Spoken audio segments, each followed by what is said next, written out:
because it makes them feel as though they have some vestige of power and they just let it go to their head. It makes them feel important, man. They can't. Could not be any further from the truth. In the top right here, from my insanity, currently down one map in this series, he actually needs to win the next 2 games to stay alive. This is Kane. And a best of 3 after that. Yeah, and down in the bottom left, we have. I mean, he really doesn't even need that much of an introduction. No, It's Liquid Snute. If you wanted to talk about Snute, you'd be there literally all day. Have you seen his wiki page on Team Liquid? That thing is like 5 miles long. Yeah, man. It's crazy. That's longer than like the profile you have for world famous figures. It's probably longer than Obama's profile on Wikipedia. Yeah, man. Probably longer than the... Although, let's be honest, man. Liquid Snute is way more influential than Obama. I'd have to agree with that. I mean, he's brought nothing but good times. Pretty cool guy. Obama, I think, has been blamed for most things that have gone wrong in the past 4 years. Like, someone's lawnmower dies. Ugh, thanks, Obama. At least he's no Tony Abbott. Oh, God. I hate when I remember that guy exists. Like, every now and then, I'm in complete blissful ignorance. You know me, man. I like my blissful ignorance. Sometimes I just like being happy rather than informed. And, no, forget that. Forget Throw it out the window. Throw it out the window. All about Tony Abbott. Abbott's back. Abbott's back, baby. So Snute going for gas, as well as the hatchery. And Kane just going gasless. Just for now. It looks like he's going to make one. He's got to make an extractor pretty surely. He rallied onto it. Yeah, this is a standard timing to get a lot of drones and get speed up. The timing from Snute is going to have a much faster speed. He also has a couple of options with like really fast roach timings, but they have fallen heavily out of favor in the metagame.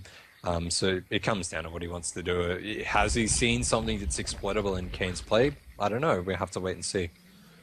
Yeah. It seems like in the games that they play, though, Snute just kind of sits there and waits for Kane to do something and then reacts and then punishes him for it. Yeah. Like he's not been the aggressor. He's been the guy that waits for Kane to be aggressive and then just goes, oh, okay, you're doing that? Well, I'm going to do this, and then I know that my steps after that are this. And, yeah.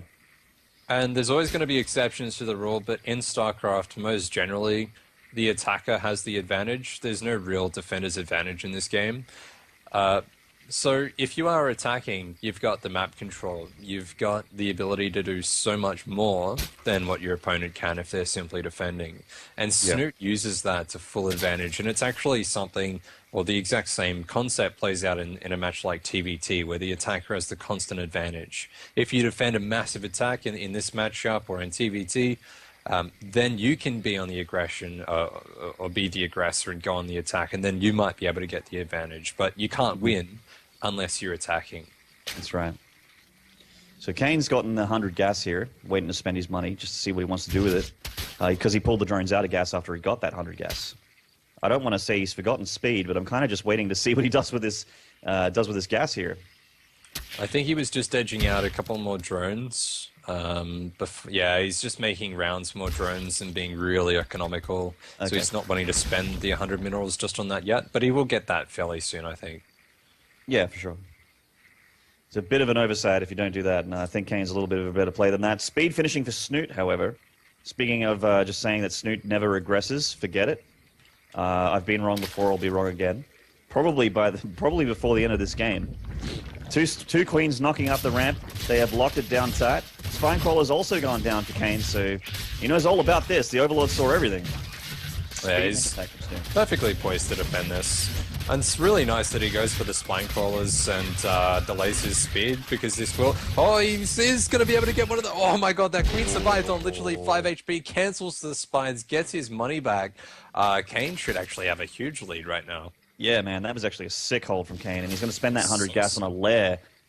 So he could go for a potentially very, very fast Mutalisk if he wanted to get the extra gases, and he does. Snute behind this takes a fast third, and I think if that goes unpunished from Kane, that's going to let Snute gain an advantage. No, he's actually going 3 gas Roach Warren with lair, so he's going to get a super fast attack timing. It was with roach speed attack. Well, it's not going to be all. I mean, you can do faster attack timings. It is going to be relatively quick, but what it's going to let him do is have map control. It will let him attack, but it's also going to let him be really economical with that third that he's just thrown down as well. It's really not that much slower than Snoot's, and their economy is basically neck and neck. It's really even right now. Indeed. So losing a bit of a mineral bank in that group of lings isn't a, it's all the good thing about ZVZ is that stuff's recoverable. You have that lava mechanic. You can make a whole bunch of something at some point. Kind of similar to the Protoss walk-in, but And Terran Mules. Although Terran's a little bit more unforgiving, but it's not that much more unforgiving. Yeah, well, Terran, you got to remember always to produce. In ZVZ or in Zerg games, you need to remember to always inject and spread creep. In Protoss, you got to always remember Chrono Boost. There's something for you to always remember during the whole game that affects macro greatly. Ling's trying to go there, but nice block there from Kane once more. Roach is out in the play as well. Kane is really on point this game. Snoot's trying to be pretty greedy here to gain some sort of advantage. He's gone up to 53 drones versus the 41 of Kane, but in doing so, he sacrificed a lot of the army. So, I mean, if you look at the units, Kane has 13 roaches, Snute only has 16 lings. So if Kane was across the map right now, pressuring that third, he might be able to get something done. But there is a slight defender's advantage when it comes to rallying production. So Snute being greedy, he's cutting a few corners here, playing his opponent quite well. He's got all the time in the world he needs as well, and he can take risks because he's in that upper bracket. He's got a best of 3 advantage. And if he wins this game, he just completely wins the whole thing. Well, Kane is, he's absolutely right. He is one game away from just losing the whole thing and getting second place. And there's several $100s in it if he loses or wins. So he's definitely focusing hard. Huge attack here. +1 is now finished. This run by from Snoot's quite nice.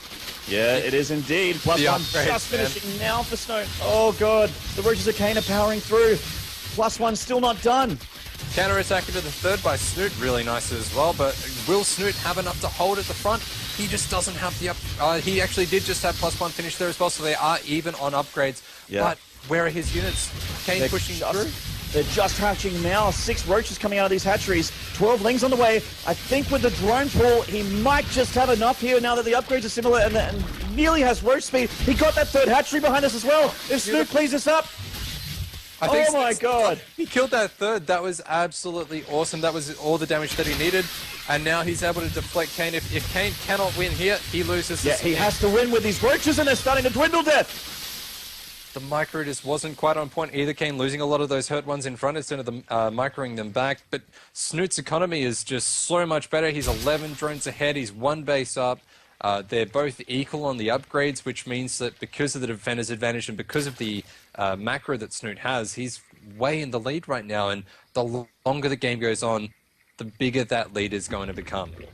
Yeah, absolutely. That third hatch is just so important.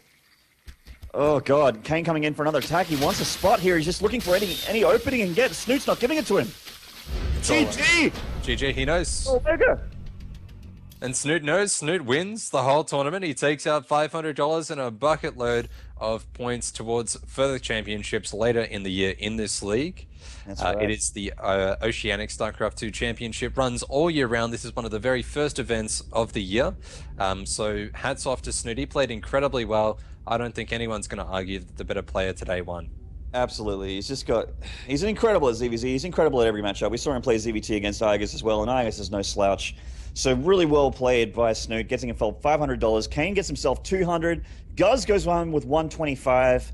And, oh, God, who was 4th place? Because I kind of missed that. I was out in the shops, but 4th, 75. And there you go. Zanster was 75, and 5th and 6th get 50 apiece. All that prize money, $1,000, handed out to the top 6.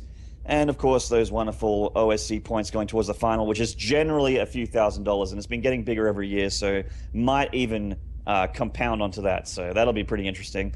Guys, head on down to sc2c.com to keep up the details with the OSC. It's on Team Liquid as well if you're lazy. Lots of people tweet about it, myself included, and also Death. You want to give him a follow for stepping in today while I was being unprofessional and out and about. There's @EnvyDeath on the Twitters. He generally has a lot of witticisms and Terran knowledge to throw around, along with